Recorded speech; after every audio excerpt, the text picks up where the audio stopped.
Esta fue la única colaboración científica que llevamos a cabo Virginia y yo, mientras compartimos en el Centro de Ecología. Nuestro espacio común de trabajo, las instalaciones bióticas, nos permitió decidir trabajar con la caracterización de la frugivoría y dispersión de semillas en una especie del género Melocactus por un agente dispersor poco publicitado, que son los reptiles, aunque hay mucha información al respecto.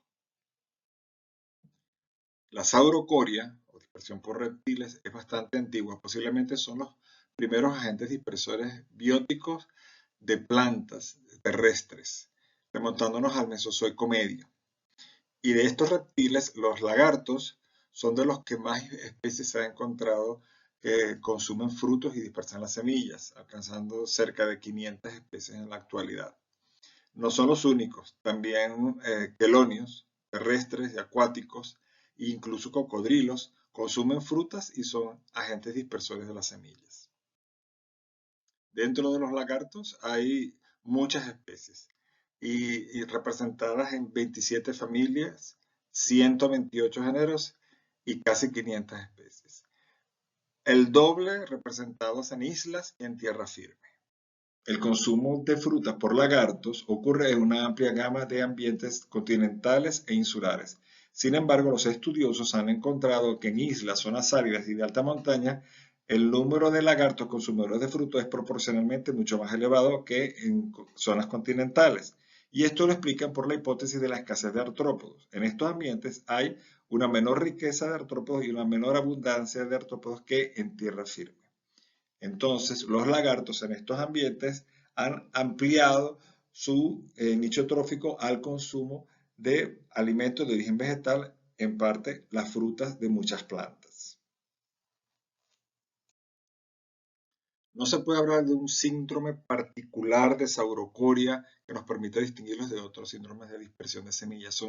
Son frutos de diferentes formas, tamaños, colores, en la dieta de los lagartos. Eso sí, tienen elevado contenido de agua, en algunos casos carbohidratos y fibras, pero no hay un perfil muy bien definido. En el caso de los frutos dispersados por lagartos de Nueva Zelanda, parece que hay coincidencia en que sean transparentes o blancos. ¿Cuál es la calidad de dispersión de los reptiles? Bueno, se han hecho estudios comparativos en cuanto al efecto sobre la germinación. Aquí tenemos una figura que compara porcentajes de estudios en los que se ha demostrado si son facilitadores, si no tienen ningún efecto o si inhiben la germinación en comparación con aves, mamíferos no voladores y murciélagos. Y no se diferencian de los otros vertebrados consumidores de frutos. Entonces, predominan casos de neutralidad en cuanto a la germinación. En segundo lugar, facilitación de la germinación, barra azul. Y en tercer lugar, en menor proporción, casos de inhibición parcial de la germinación. Entonces, son tan buenos como el resto de los agentes dispersores vertebrados. El tiempo de paso de las semillas por el tracto digestivo varía desde pocas horas hasta varios días. Y las distancias de dispersión, en el caso de los lagartos, va desde unos pocos decenas de metros hasta casi 200 metros. Pero en general son distancias relativamente cortas. La familia Cactácea tiene muchas especies que producen frutos atractivos para los reptiles. Una buena fuente de agua en un lugar con poca agua. No hay una revisión formal de cactáceas visitadas por reptiles, consumidas las frutas y dispersadas. Yo hice un rápido conteo en la literatura disponible y encontré al menos 30 especies de cactáceas para las que se ha reportado consumo de frutos por reptiles. Nigel Taylor, el que describió y el experto en el género Melocactus, que hizo la monografía al respecto, sí propone que por la forma de los frutos y por lo que él observó, los lagartos deberían ser los principales agentes dispersores de corta distancia de estas plantas. El género Melocactus consta actualmente de 51 especies. Son cactus columnares deprimidos que se han reducido evolutivamente a menos de 40 centímetros de altura, globosos, distribuidos entre Centroamérica, el Caribe y el norte de Sudamérica. Flores y frutos están escondidos dentro de un chichón de fibras y espinas, un cefalio, son polinizados por colibríes principalmente y los frutos relativamente atractivos a los reptiles. De las especies de Melocactus existentes hay reportes de saurocoria en 8 de ellas, 6 distribuidas en Brasil, algunas con distribución amplia, otras con distribución restringida, y 2 en Colombia y Venezuela, Melocactus chatsi, vulnerable, y Melocactus coroispinus, de la que voy a hablar en esta presentación. Entonces, Virginia y yo nos propusimos como objetivo general examinar el proceso de consumo de los frutos y describir algunos de los aspectos de la dispersión de semillas en Melocactus coroispinus en 2 localidades en Venezuela, una en tierra firme, en Lara, y una en la península de Macanao, en la isla de Margarita. Incluimos en nuestra caracterización la disponibilidad temporal de los frutos, las principales especies consumidoras de los frutos, el comportamiento que tienen al visitar y consumir, dónde se ubican los lagartos consumidores de frutos y las cargas de semillas y los efectos sobre la germinación de estas. Los frutos claviformes de menos de 3 centímetros de longitud aparecen sobre el cefario solamente cuando están maduros, de resto están ocultos. Son mayormente formados por agua, casi un 90%, y están disponibles para consumo tanto en la mañana como en la tarde. Estudios fenológicos de esta especie en Margarita y en Lara muestran que a lo largo de todo el año las plantas están produciendo flores y frutos, es decir, que es un recurso disponible para los lagartos durante todo el año. En la isla de Margarita encontramos 3 especies de lagartos consumidores de las frutas de Melocactus: Ameiba bifrontata, Tropidurus ispidus y Nemidophorus senectus. Las 2 primeras mucho más abundantes en las zonas de estudio. En el caso de la cienaguita Lara, solo 2 especies observamos: Nemidophorus lemniscatus y una especie de Ameiba. Si comparamos las dimensiones del cráneo de estos lagartijos con los frutos, encontramos una buena correspondencia en el caso de Ameiba, y en el caso de Tropidurus es una cabeza relativamente más pequeña en comparación con el fruto, y este animal debería morder varias veces el fruto antes de poder ingerirlo, a diferencia de Ameiba.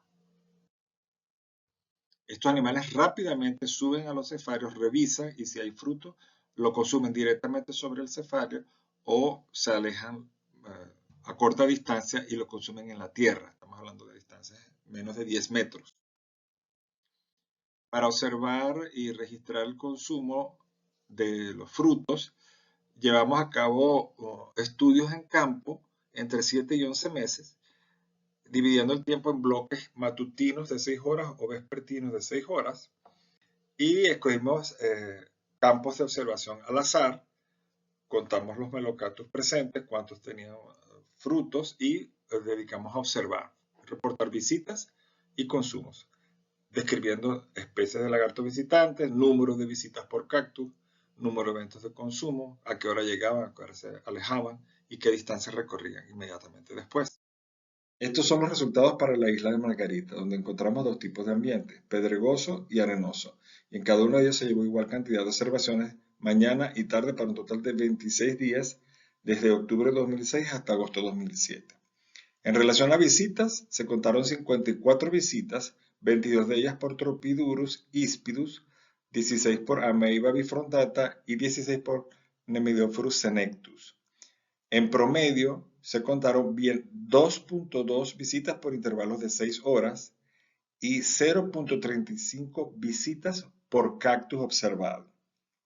En cuanto a consumos, fueron muchos menos los individuos observados consumiendo frutas sobre estos cactus, con 7 en total, dominados por el caso de Ameiba bifrontata con 4, Nemidophorus senectus con 2 y Tropidurus ispidus con 1. El promedio de consumos por intervalos de 6 horas fue de 0.72 y el de consumos por cactus de 0.046, realmente valores bastante bajos. Y estos son los resultados para Lara, donde la mayoría de las observaciones se llevaron a cabo en la tarde con 23 comparado con 5 en la mañana, para un total de 28 días de observaciones entre junio de 2007 y diciembre de 2007. En cuanto a visitas, se contabilizaron 79 visitas, 57 de ellas por ameiba y 22 por Remidophorus lemniscatus. Aquí sí hubo diferencias significativas entre las dos especies. En promedio, se llevaron a cabo 2.9 visitas por intervalos de 6 horas. Y en visitas por cactus, 0.34. Estos valores son idénticos en el caso de consumos porque prácticamente todas las observaciones que se llevaron a cabo fueron de animales visitando cactus consumiendo los frutos sobre los cefalios. En Margarita, los lagartos consumieron las frutas de Melocactus durante todo el día. No hay como un momento específico del día, aunque en el caso de Ameiba bifrontata, el máximo se observó entre las horas de la tarde.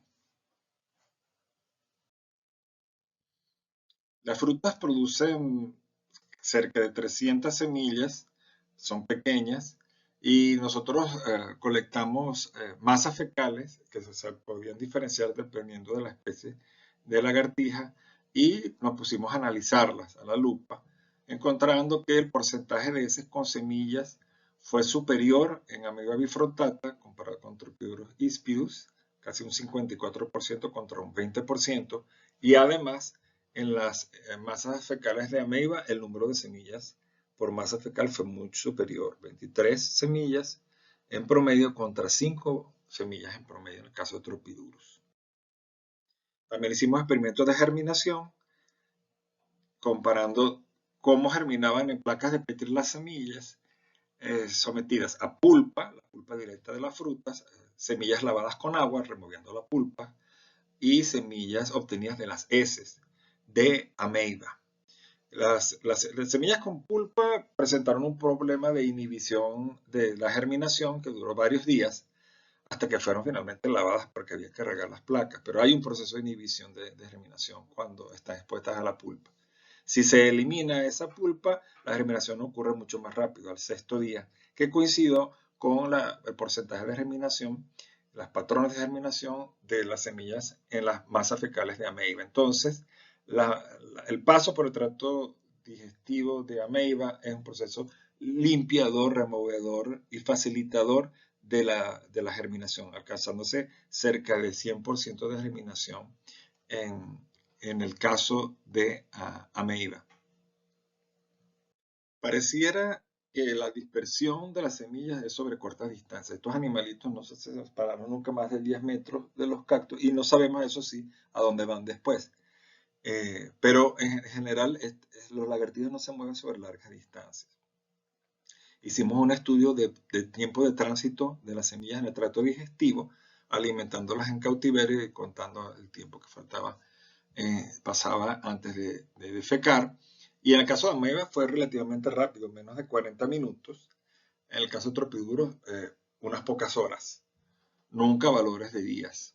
Entonces, se mueven poco y el paso es rápido, nos hace pensar que son dispersores de corta distancia, combinado con el hecho de que los colibríes son polinizadores territorialistas, podemos pensar que en conjunto movilizadores de semillas y polen restringidos deberían conllevar a una diferenciación poblacional relativamente alta entre poblaciones, diferenciación genética. Y los FST reportados, que es una medida de estructuración genética, son altos. Para Melocactus purbispinus es moderadamente alto y para dos especies de Brasil muy alto, lo cual es coherente con lo que estamos diciendo de dispersión restringida.